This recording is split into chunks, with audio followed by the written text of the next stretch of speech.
যাকে আমি সামনে মাত্রই দেখলাম, তারা এখন কই গেল? আমি আয়তাল কুরসি, কুলহু নাস এগুলো পড়ে আমি গায়ে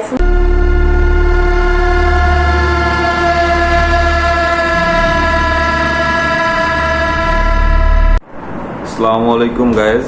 আজকে আমরা আবারও চলে আসলাম আপনাদের সামনে নতুন একটি ভিডিও নিয়ে। আজকে আমাদের সাথে আছেন মহুয়া তানিন আপু, যার জীবনে ঘটে যাওয়া একটি সত্য ঘটনা, যেটি আজকে আমাদের সামনে উপস্থাপন করতে যাচ্ছে। অজানা গল্প, রহস্য, ইতিহাস, যেগুলো আজকে হয়তো আমরা আপনাদের উপস্থাপন করতেছি।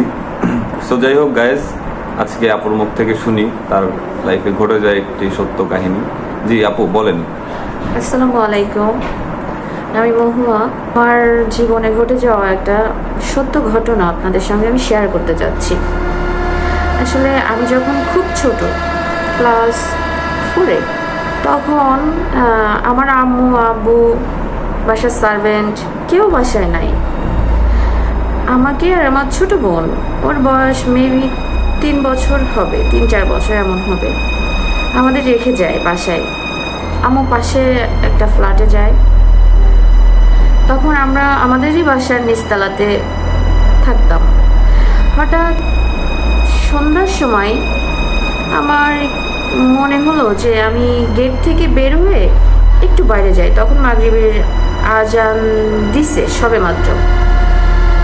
তখনই আমি আমার ছোট বোনটাকে নিয়ে বাইরে বের হই। গিয়ে দেখতে পেলাম 3টা ভীষণ লম্বা 3টা মানুষ, পাঞ্জাবি, পাজামা, মাথায় পাগড়ি পরা, যাচ্ছে আমার সামনে দিয়ে চলে যাচ্ছে। বাট অনেক দূর দেখা যাবে, যাইতে মানে তারা যাইতে লাগলে আমি দেখতে পারবো। জাস্ট আমার সামনে দিয়ে চলে গেছে।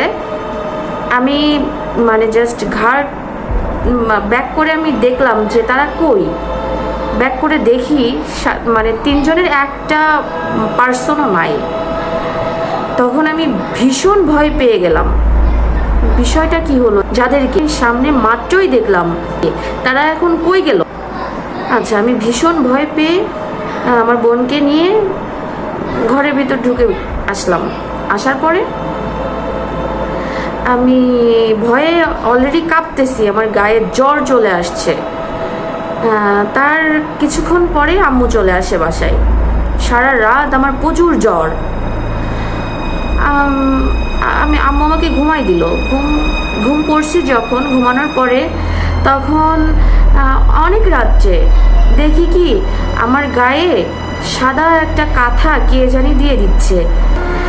আর দেখি মানে একটা মহিলা, তার মুখে মানে এত বিদঘুটে, এত মানে অদ্ভুত টাইপের একটা চেহারা, সে আমি মানে বোঝাই বলতে পারবো না যে তার চেহারাটা কতটা বিচ্ছিরি দেখার। মানে আমি জাস্ট দেখলাম সে আমার গায়ে চাদর দিয়ে দিচ্ছে, আর সে হেসে আমাকে বলতেছে যে তুমি আসো, আমার কাছে আসো, আমার কাছে আসো। আমি ঘুম থেকে উঠে দিব্যি চলে যাচ্ছি তার সাথে। একটা আশ্চর্যজনক একজন মহিলা আমাকে ডেকে নিয়ে চলে যাচ্ছে। দেখি আমি বাগানের ভিতর দিয়ে চলে যাচ্ছি।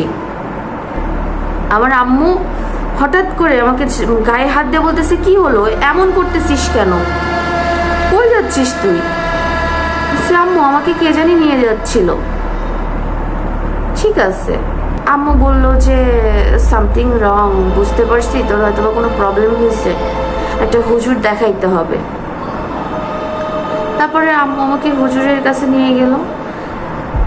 হুজুর যাওয়ার মানে সাথে সাথে আমাকে দেখে বলতেছে যে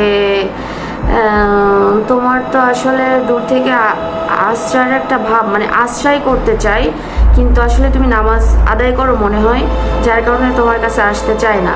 আশ্রয় বলতে সাধারণত অর্থে আমরা যেগুলো বুঝি জিন ঠিন, হ্যাঁ, জিনের প্রভাব, মানে আমাকে আসতে চাই, কিন্তু আমি আসলে জিন বলতে মানে কি এটা আসলে জিনের ভিতরে অনেক রকমের ভেদাভেদ আছে। তার ভিতরে আশিক জিন নাম করে একটা জিন আছে যারা কিনা এটা একটা জাতির নাম আর কি নাকি? হ্যাঁ, বলতে পারবো না, আমি জাস্ট এতটুকু হুজুর জানি যেভাবে বলছিল আপনাকে। হুজুর যেভাবে বলছে আশিক জিন করে মানে কিছু জিন থাকে যারা কিনা পছন্দ হইলে ভালো লাগলে তখন কাছে আসতে চাই। বাট আমি আয়তাল কুরসি, কুলহু নাস এগুলো পড়ে আমি গায়ে ফু দিয়ে ঘুমাই, রাতে দোয়া দুরুদ পড়ে ঘুমাই। তারপর উনি আমাকে অনেক কিছু দিল, কিন্তু আমি আসলে অতটা বিশ্বাস করে উঠতে পারি নাই, যার কারণে আমি ওগুলার ব্যবহার করি নাই। না করার পরে কিছুদিন পরেই আমাদের বাসা কমপ্লিট হওয়ার পরে আমরা উঠে যাই তিনতলাতে যখন উঠি, আমার যে মূলত বেডরুম, ওই রুমে ঢুকেই হাতের হচ্ছে ডান সাইডে অর্থাৎ পূর্ব সাইডে আমি মানে ঘুমাইলে মাথা দিলেই তখনই আমাকে দেখা দেয়। মানে জিনিসটা কেমন, উপরে হচ্ছে সম্পূর্ণ মানুষ আকৃতির, কিন্তু সোপ এক মহিলা, আর নিচটুকু সম্পূর্ণ সাপ। আমি জানি না আজকে আমি এই কথা বলার পরে আমার সাথে কি হবে, আমি বলতে পারি না। তারপরেও আমি চাই আমার বিষয়টা শেয়ার করতে আপনাদের সাথে। আমি যখনই কারোর সাথে এটা বলি তখনই আমার কিছু না কিছু হয়, সে আবার আমার কাছে আসতে চায় বা আমাকে দেখা দেয়, আমাকে খুব ডিস্টার্ব করে। তো সেই আশিক জিনটা দেখা দেয়, আমি ওইখানে মাথা দিলেই ঘুমাইলেই রাত্রে সে আমার কাছে আসে, সে আমাকে ধরতে চায়।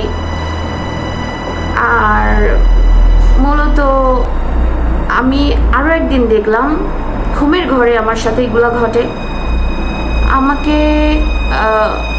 আমি ঘুমিয়ে আছি, হঠাৎ করে সে আসছে আমার কাছে, এসে আমাকে স্পর্শ করতে পারছে না, বাট কোনো কিছু একটা শক্তির মাধ্যমে আমাকে উঠায় নিয়ে যাচ্ছে।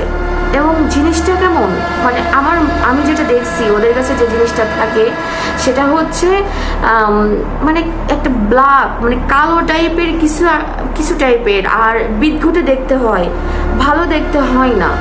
ওরা মূলত আমাকে এতটাই ভালোবাসে, ওদের টোটাল ফ্যামিলি, মানে ওই আশিক জিনের ফ্যামিলিতে যারা আছে সবাই আমাকে চিনে এবং সবাই আমাকে মানে চাই, ভালোবাসে। আর যে মূলত আমাকে চায় সে আমাকে প্রচুর ভালোবাসে, প্রচুর। সে আমাকে একটা রিং পর্যন্ত দিচ্ছে ঘুমের ঘরে, আমাকে তুলে নিয়ে গেছে, আমার সঙ্গে তার এঙ্গেজমেন্ট হয়েছে। সে আমাকে নিয়ে গেছে এমন একটা আকৃতির উড়ান্ত একটা জিনিস, মানে যেটা কিনা আমরা এই দুনিয়াতে পৃথিবীতে আমি কখনো দেখি নাই। সে জিনিসটা আমাকে সেটাতে করে নিয়ে আমাকে কালো একটা কিছু পরানো হয়েছে, সেও কালো জিনিস পরছে, পরে একটা গর্ত ঘানা বিচ্ছিরি একটা পরিবেশে দেখি সেখানে সবাই ব্ল্যাক কালারের ড্রেস পরা, এবং সেখানে সবাই আমাকে নিয়ে মানে অন্যরকম কি একটা আচরণ করতেছে, আমাকে নিয়েই চলে যাবে এমন একটা অবস্থা। আমাকে আর এই পৃথিবীতে আসতে দিবে না। অনেক কষ্টে মানে সে আমাকে করায়, এঙ্গেজমেন্টের আংটি রিং পরানো হয় আমাকে। তারপর ওইখান থেকে আমার যখন ঘুমটা ভেঙে যায় তখন আমি দেখি অনেক রাত, আর মানে বাইরে কুকুর ডাকছে। এত ভয়ঙ্কর স্বপ্নগুলা আমি বুঝাই বলতে পারবো না। আর মূলত সাপ আকৃতির যে আসে, সে যখনই আসে তখনই আমি ভীষণ ভয় পাই। আর তারপরে আমি সিরিয়াস হয়ে আম্মুকে বললে আম্মু আমাকে একটা হুজুরের কাছে নিয়ে গেলে উনি আবারও আমাকে বলে যে তোমাকে আমি যেগুলা দিছিলাম তুমি তো সেগুলা ব্যবহার করো নাই, যার কারণে ওরা তোমাকে আকর্ষণ করে, দূর থেকে তোমাকে স্পর্শ করতে চায়, তোমাকে ওদের জায়গাতে নিয়ে যেতে চায়, কিন্তু তুমি আমল করো, এর জন্য তোমার কাছে আসতে পারে না। তো তারপরে উনি আমাকে ওনার থেকে অনেক কথা বললো, উনি যা বললো সব কিছুই মিলে যায়। একদিন আমি ওনার কাছ থেকে আসার পরে আমি বললাম যে আম্মু আমার ভালো লাগতেছে না, মানে আমার যখনই খারাপ লাগে তখনই আম্মু ওনার কাছে আমাকে নিয়ে যায়, নিয়ে গেলে আমি ভালো হয়ে যাই। কিন্তু আসলে ভালো কিছুদিনের জন্য হই, আবার ওগুলো আসে দেখা দেয়। কিন্তু এখন তিনি আর বেঁচে নাই, উনি মরে যাওয়াতে আমার অনেক বেশি প্রবলেম হয়। এখানে ওখানে আম্মু দেখায়, ঝাড়ফুঁক করি, নিজেরাও করি। আল্লাহর রহমতে কিছু টাইম ভালো থাকি। আবার এমন আছে আমার সঙ্গে এমন হয়, কোনো স্থানটা মানে সেটা অপবিত্র কোনো স্থান হইলে, মানে জিনের কোনো বসবাস থাকলে আমি বুঝতে পারি যে এখানটা এটা ভালো জায়গা না, বা এটা ভালো বাসা না, বা এখানে কিছু না কিছু ঘটে, এখানে কিছু না কিছু হয়। আমরা যখন বাসা চেঞ্জ করে অন্য কোথাও যাই, আমি বুঝতে পারি, পা দিলেই বুঝতে পারি যে এটা ভালো স্থান না।